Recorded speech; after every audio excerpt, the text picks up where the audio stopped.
Welcome to Tracy Talks, where functional medicine meets personal development. You want to be living your best life, but the overwhelming amount of health information out there is confusing, and the way you think about yourself is keeping you stuck. You know you are meant for more. As a women's health specialist, my aim is to simplify and equip you with the tools you need to be beautifully balanced from the inside out.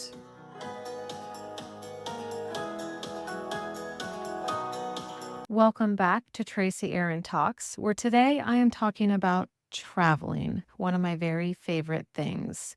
I get asked quite often how I travel so often, especially as a wife and a mom.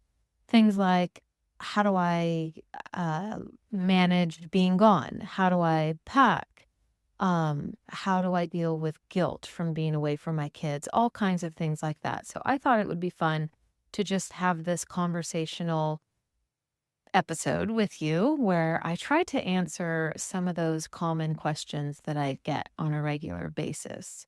So let's go back in time and talk about how I grew up, because I think this is going to be a little window into the reasons that I have to those questions that I get asked a lot. So the first thing is that my parents were divorced at a very young age. I lived in Southern California and my dad lived in Northern California. And so I became a frequent flyer on American Airlines from the earliest age. I mean, I think I have memories as early as 5 years old where you would travel alone and a stewardess would be attached to me, make sure that I sat in the bulkhead of every single plane, got off the plane, walked me all the way to my parent who was going to pick me up, and I would go back and forth. And I would spend my weekends in Northern California and then I lived with my mom in Southern California. So I grew up flying regularly, and I just had a dad who loved adventure.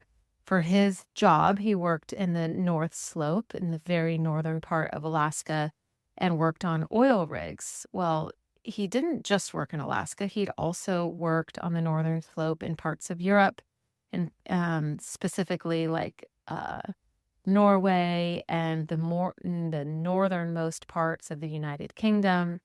And my mom had stories of being pregnant with my brother and traveling through Scotland and when he was working overseas. And so I grew up with this kind of backdrop of a dad who felt like the world was his playground. And I began to love traveling as well, even as a young child. My dad owned a boat. He was one of those guys who loved fast cars and boats and all the toys. So he would come down to Southern California with his boat and we would tour over to Catalina Island. I have early memories of being docked at that bay there in Catalina Island and having like a Walmart bag that I would put my dry clothes in, wearing my bathing suit. I would get off of our boat, swim to shore, change my clothes, and I would leave that little Walmart bag by the base of a tree there that had my wet bathing suit in it. And I would tour the island literally by myself. I don't know, could have been age 10 or something like that. I was young. I knew that. And I would walk around the shops and see people in restaurants and go to the casino and walk all around that and just explore. Also, I have lots of memories of growing up going to Baja California, which is that part of Mexico just south of San Diego. And we would cross the border frequently and drive all the way down to the tip to Cabo San Lucas, where he would have his boat there, but we would drive there every once in a while. And driving there takes many, many days. And he had an old Suburban that would frequently break down. And he was a Mr. Fix-It kind of guy. So he would use like, it's not a joke, like duct tape and bubble gum and all those MacGyver style strategies to fix whatever was wrong with this old car. And we would be on our way. But I do have memories of sleeping on the side of the road, of my dad going to get help, and there I was. And the Suburban was just big enough for both of us to sleep in the back of that. And so I just thought this is how kids grew up, like bumping around and on the side of the road when you needed to be and flying here and seeing this new place. That was just part of my upbringing, especially with my dad. And those memories from early Baja California, early in my life, I think really was the place where my love for tacos started. Because traveling through there, and I will say my dad is a bit of a cheapskate, we would find dollar taco stands everywhere. And I just could not get enough of them. I thought they were so amazing. And the flavors were great. We would eat fish tacos and carne asada tacos. And then in Cabo, also, we would always find ourselves experimenting with different salsas and flavors, which of course changed the whole taste of the taco itself. And I really do think that that is where my love for tacos got started. Well, in high school, I had an opportunity to attend a one of those group tours that high schools often go on, and it was through most of Europe. I think we went to 13 different countries. It must have taken us about 2 weeks, and we flew over there with the high school. It was guided tours. We had buses, we had trains, we had ferries, and we went all over Europe. I had one friend with me that I remember traveling with, and we slept in the same room and shared, seats on the bus and that kind of thing. And I just really enjoyed my time through Europe. I remember Lucerne, Switzerland was my absolute favorite place. I thought the food was amazing. Of course, the chocolate, the nougat, oh, it just like captured my heart right away. The scenery, the covered bridges, just right there in the Alps, just so absolutely beautiful, especially like Lake Lucerne. Oh, it's just so magical. And I loved Europe from that early age. I must have been 13 at the time when I traveled throughout Europe. So again, I was just sort of fortunate, I guess. Looking back, I think I was very fortunate, but I had all these opportunities, and my dad always wanted to instill the sense in me that the world was my oyster and that there was no place that I couldn't go and no thing that I couldn't do.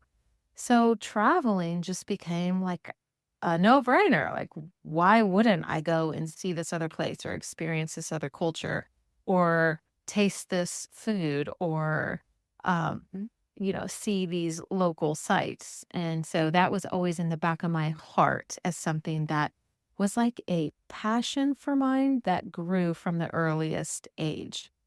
Well, after I graduated high school, I wasn't quite sure what I wanted to do with my life, and I didn't want to be one of those that just went to college because that was the right thing to do.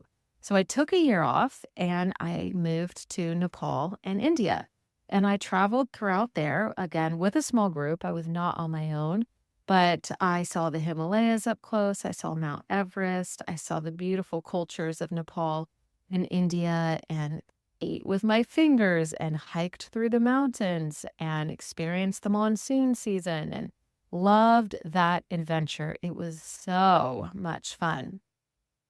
After that time was done though, I came back to the States and decided it was time to go to college and I was going to study exercise science. I had a little bit more of a vision at that point. So I moved to Northern California and went to college. And after I graduated college, I was married. I got married the summer between my junior and senior year. So after marriage, I had one more year to go. And so after I graduated, my husband and I moved to the country of Niger, or as the local people say, or French speaking people say, Niger, which is located in West Africa.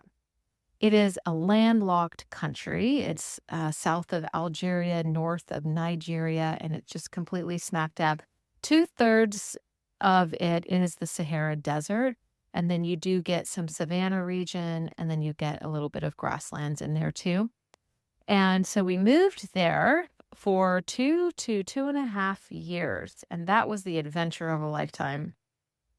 We traveled from California. We traveled all the way to, there's no direct flights, obviously. So we started in San Francisco, went to Paris, Charles de Gaulle Airport, and then often into Morocco or into maybe Nigeria. We went to Senegal once. and then into Niger. Along the way, we just got to see so many other cool places just trying to get to this country in West Africa. So I have many memories of being laid over and trying to sleep in prayer chapels and in hotels and trying to catch up with jet lag and eating pastries and wonderful foods in Parisian airports. And a couple times we took a couple days in between our flights and got to go into Paris and went to the top of the Eiffel Tower and ate in little cafes and stayed in really cute little homes. It was not like Airbnb back then, but stayed in these little like boutique style hotels and just really enjoyed the adventure that we were having without children and being young and carefree.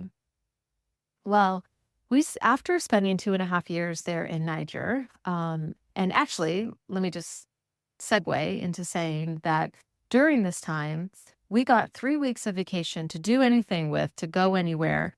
And with that time, we decided that we would meet our mothers in Madrid, Spain, and travel with them for 2 weeks. And then we would spend the remainder week in Morocco. So it's just really comical memories of trying to we flew from Niger to no, where would we have flown? I guess Casablanca. And then we took buses and taxis to try to get up to Tangier so that we could catch the ferry to cross the Strait of Gibraltar, only to arrive on the other side hours later and find that all buses, all taxis were gone for the night because we didn't recognize that there was a time change. It was directly north. So who would expect there to be a time change? But there was. And we had to finagle our way with no Spanish under our belts to find somebody to give us a ride to drive faster than that bus might be riding to take us to that first stop, which they did. And we got on that bus and froze to death. I mean, froze to death. When we were living in Niger, we were like warm all the time. Even the cold season was never actually cold. So when we arrived in Spain, we just immediately froze. We were not prepared for that huge temperature shift. We didn't have a lot of clothes. We were both like skinny and, living like in the desert, literally. So when we finally took this overnight bus, got to Madrid the next morning, we tried to sleep on this bus. It was terrible. It would stop like every 20, 30 minutes and let people on and off. And so we get to Madrid and our moms see us at the airport and they just panic, like we must be starving and freezing. So they took us shopping. We got new clothes. We got warm jackets. I still have this pashmina scarf that we found in the markets of Madrid late at night. Tom, my husband, got one and I got one, and we still wear them every once in a while as nice little reminders of how cold we were during that period of our lives, and just a fun little memory. So we toured around Spain with our moms for 2 weeks. We ate in all these beautiful old world style restaurants. We ate that ancient Iberian ham. I don't remember drinking any red wine at the time, which is a shame because that is something that would have been fun to me. And I didn't drink coffee at the time either, although my husband did. So he enjoyed lots of cappuccinos. I remember ordering a hot chocolate once and it came with churros. And I was shocked to find that it was more like pudding than an actual drink. I had to use a spoon and dip my churro in it to actually not drink, but eat this hot chocolate. And I still remember it to this day. It was lovely. We went to Barcelona. We flew over to Mallorca, spent a week there. We just had a really amazing time. And after we said goodbye to them, we then made our way back to the Strait of Gibraltar, crossed back over into Morocco, and had a week full of adventure all the way through Morocco. We rode camels on beaches. We stayed in high-rise buildings. We saw where famous people had stayed in Marrakesh. We went to the markets late at night and had monkeys on our head and our shoulders and drank the fresh squeezed orange juice that cost like 5 cents a cup, and just really loved that entire time. And after that vacation was up, we flew back to Niger to finish out our time there. And when we were done with that, we moved back home. I went back to school, and that's where I got my nursing degree. And my firstborn son came along. Well, he was 2 years old, and we missed living overseas so much. We really thought that we were going to make it a type of career for us. And so when he was 2, with him in tow, we went to Tunisia. We spent the summer over there, 2.5 months, touring all through Tunisia, from the beautiful parts way up north on the Mediterranean, all the way down deep into the country of olive orchards and wineries and some of the old Roman ruins, and just really enjoyed our time there too. After we were done there, though, we ended up moving to Texas and thought that it was going to be a temporary move so that we would store our stuff on my father-in-law's farm and end up moving overseas.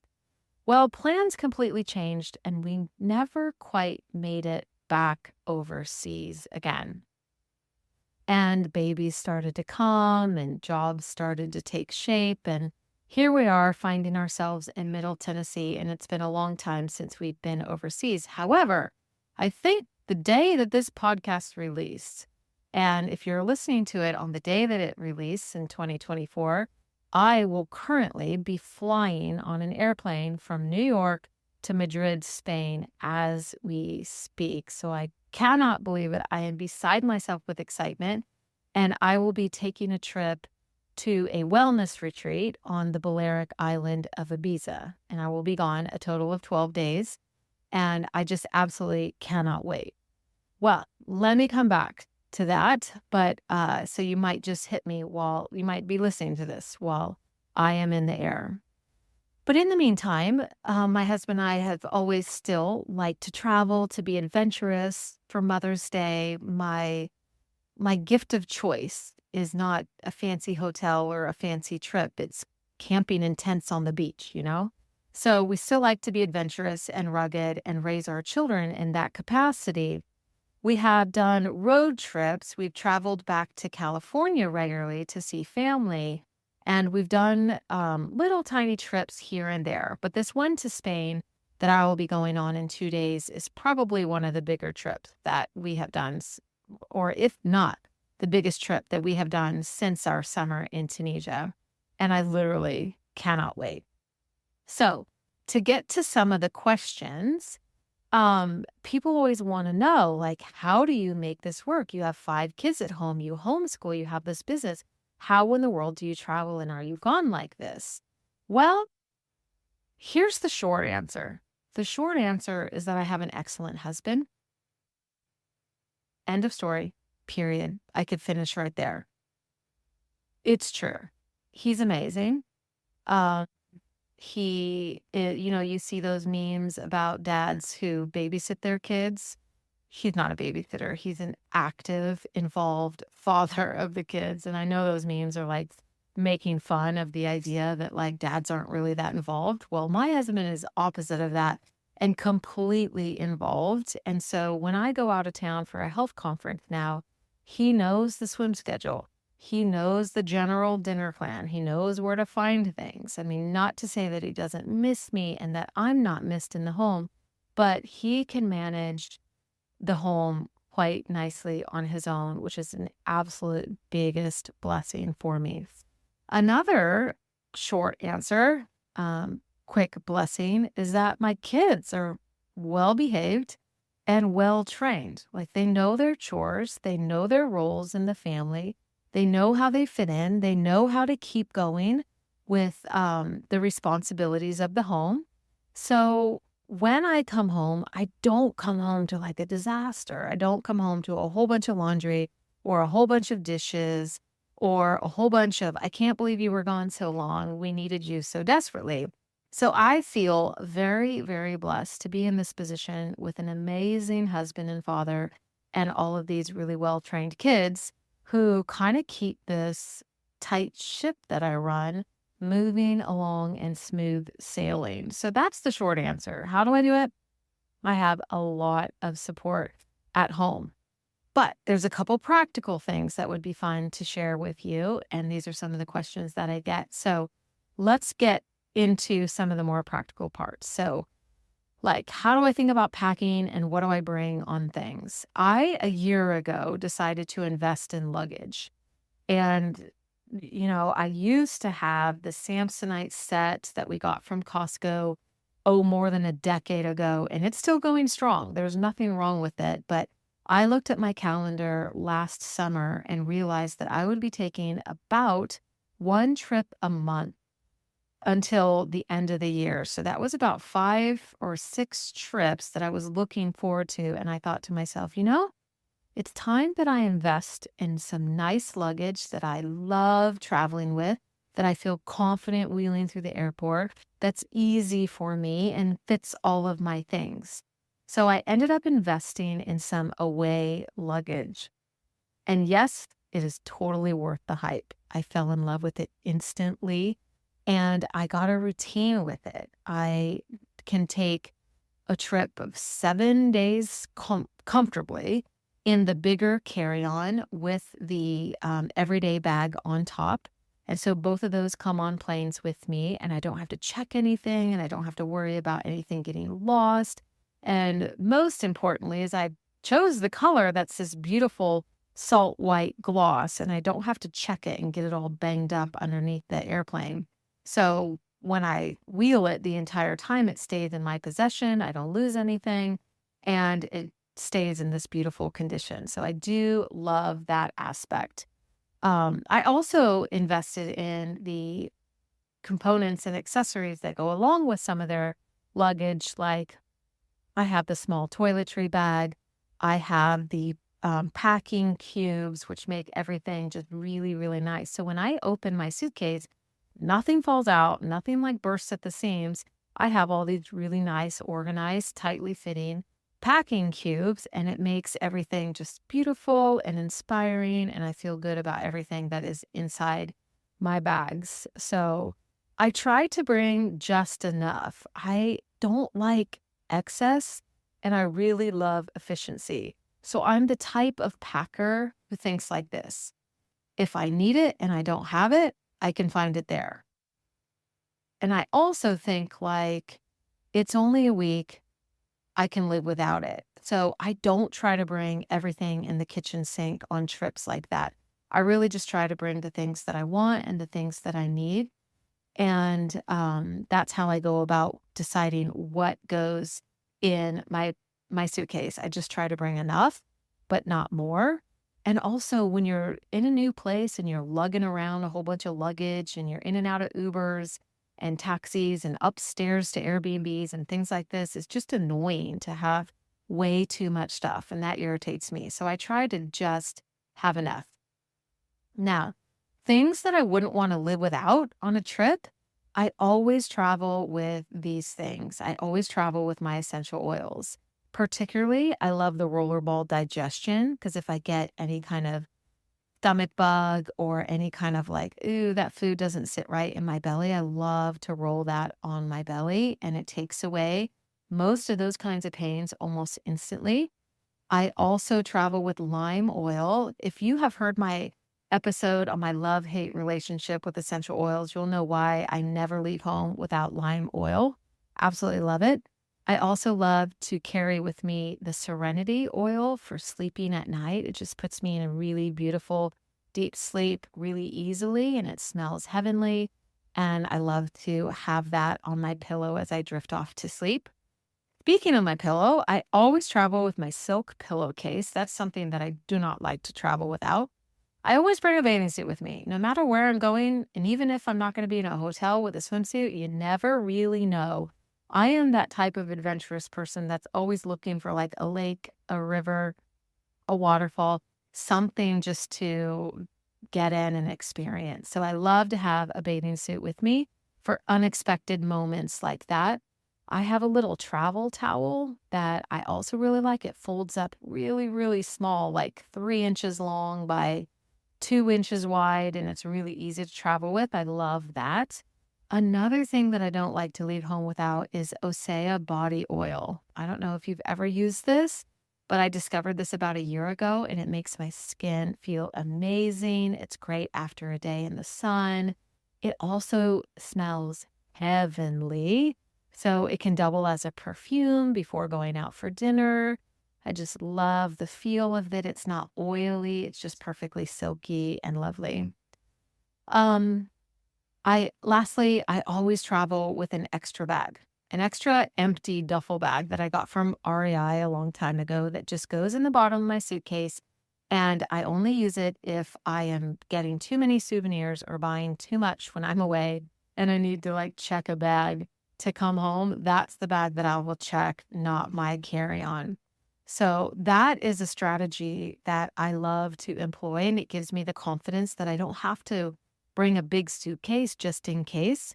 I can have that extra bag as my buffer for when I have bought too much and need to check a bag on my way home. So, another question that I get a lot is like, what happens at home when I'm gone? How do you replace that active busy mom, right? Who like cooks everything and cleans everything all the time? Well, in terms of meals, my husband and I kind of have this system where, and we've done lots of different things, but this is where we're at now. When I'm going to go away, he asks that I just write out a couple ideas, like meal planning ideas, and then I make sure that all of those groceries for those meals are available inside the house. Now, he doesn't have to make that homemade pizza on Friday night, even though it's on the menu for Friday night. But he at least has the confidence to know that if he chooses to make what's on that day, everything is available to him. So that's one way that I can help him and serve him as I go out of town. Now, I have in years past, like made uh, ahead of time, like cake pans of enchiladas or made a lasagna or made things that can be frozen and I'll put foil on the top and I'll write on the foil, bake at 350 for 50 minutes, let sit for 10 minutes. I can be that detailed. And I used to do that, but he just doesn't think that that's necessary anymore. And he actually is a good cook. He's a really good cook and he enjoys that whole process. So he just says, as long as he kind of has an idea of some meals to make and the food available to him, that's what I can do to help out, is just to have that meal plan in place. So that is how it works as far as like food. We also have a family calendar that everybody in the family who has a phone is on that calendar. So things like swim schedules or birthday parties or dentist appointments or all that kind of stuff, it's all synced. Everybody can access it. Everybody can add to it. Everybody can take away. Everybody can change a swim time if it's a holiday or put something new in there if they're making a new plan. So that family calendar is another little strategy that we use.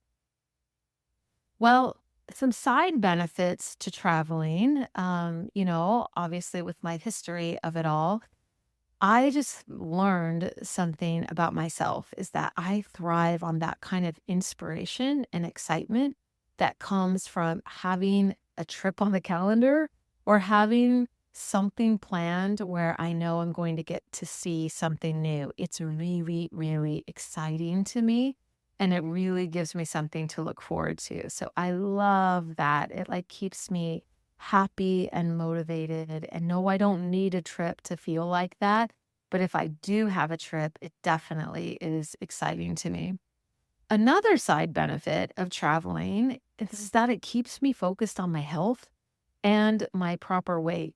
Like if I'm going to go somewhere new or see an old friend or something, I'm thinking about what I might wear and what I might pack. And it keeps me like focused on like oftentimes the trip is planned out, right? And I've got a date in the future and I think, oh, okay, before I go to New York in September, I want to be consistent with my weights. I want to get all my walking in. I want to be at this number on the scale. It gives me like a benchmark or like something to look forward to. And that strategy really works for me. When I was doing a lot of like athletic type competitions, that worked for me back then. Like if I had an upcoming race or if I had a CrossFit competition or if there was something in the future, a triathlon or something, I knew that I could like stay focused and get all my workouts in, etc., until that date. And so having something on the calendar like that just helps me stay focused. I like having that goal and that deadline, that date in the future that says, on this day, I will achieve these goals. By this day, I will achieve these goals. So that really, really works for me. And also, it helps me kind of zero in on my style. This is maybe a little bit frivolous, but it's something that I've come to appreciate the older that I get. Like, I've really learned through traveling what I like to wear. And it helps me then when I'm home to decide what I like to keep in my closet.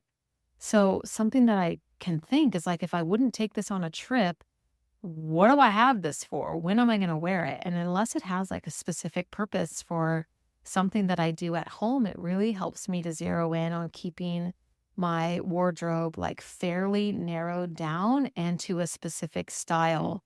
Also, when I'm out shopping or I'm exploring a new town and I'm, with a friend and we go into all these cute little boutiques and stuff, it helps me to make a decision like, do I bring this item home? I love it here and now, but will I actually wear it?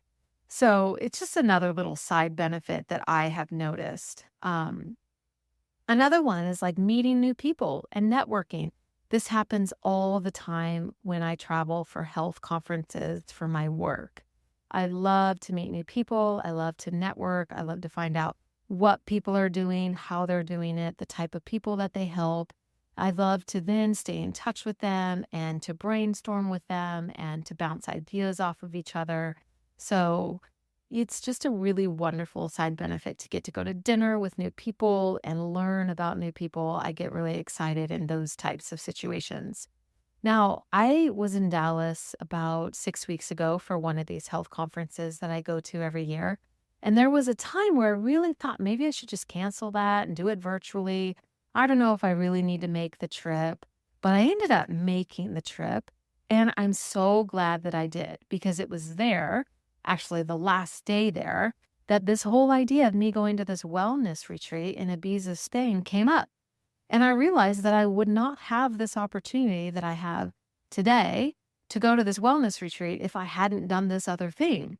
So you never really know what's going to come down the pipe. You never really know what's going to happen, who you're going to meet, what opportunity is going to arise before you. So I tend to be a person who can be, well, like open to new possibilities. One of my friends calls herself a possibilitarian. And I just love that word because it kind of encapsulates everything I sort of love about life, like new things, new experiences, new people, fresh views, new cultures, new tastes, all these things. I absolutely love the experience of all of that. And I'm always thinking, like, I wonder what could happen. And it's exciting to me. I never think, oh, this is going to be terrible. It's going to be the same old stuff. I don't want to meet anybody or talk with anybody. I should just go to my hotel room and sleep. That is not how I like to explore a new place or a new conference. I just like to take everything in and get from it everything that life has to offer for me. So that I think is the main point of all of this is like that being open to possibilities, like a little bit of that dreamer spirit is what really provides that fuel for me to keep seeing something new, to keep traveling. And I mentioned before, like some people ask me, how do you deal with guilt from being away? And I mean, honestly, I don't have any.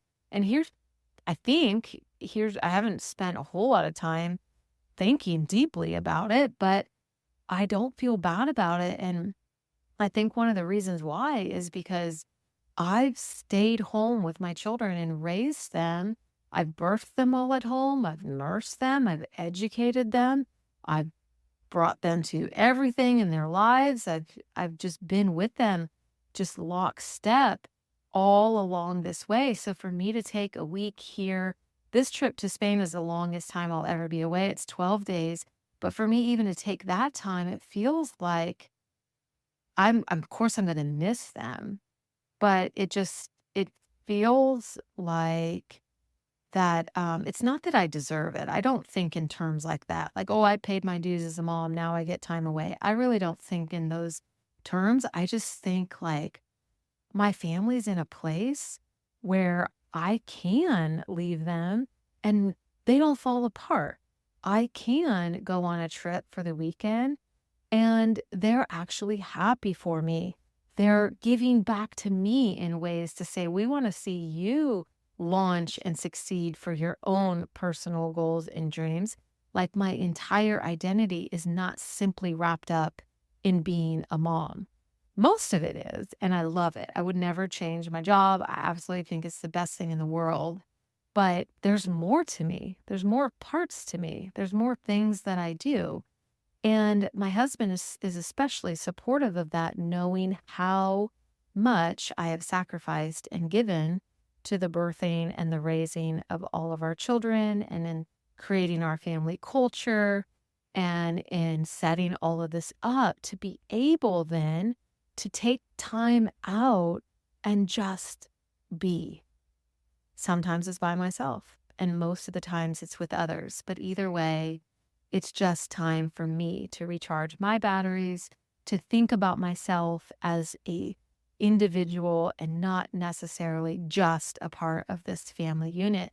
So that is a really beautiful thing. And I just really want to give all my credit to the supportive husband and children that I have. So I am so grateful and thankful for them. Well, I hope next time I'm recording a podcast, I've been home from Ibiza and I can't wait to tell you about the things that I learned at the wellness retreat. So look for that episode. But in the meantime, I will be off in the friendly skies and I cannot wait to experience something completely new. I have been to Spain before, but it's been many, many years and I have never been to Ibiza. So I'm really looking forward to that. I'm bringing my dancing shoes because I hope to find some salsa and bachata there. I know I will find excellent food, lots of sunshine, and just in general, happy, friendly people. So I just literally cannot wait. And I will see you when I am back. So in the meantime, stay beautifully balanced.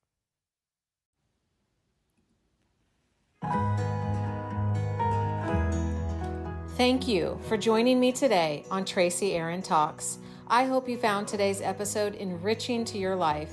If you enjoyed today's content, would you consider subscribing to the podcast and leaving a review? That simple act helps this podcast get into the hands and ears of many more women just like you.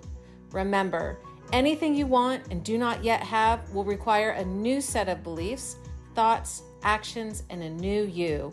I am honored to be on this journey with you as we wholeheartedly pursue true health and wellness in mind, body, and soul.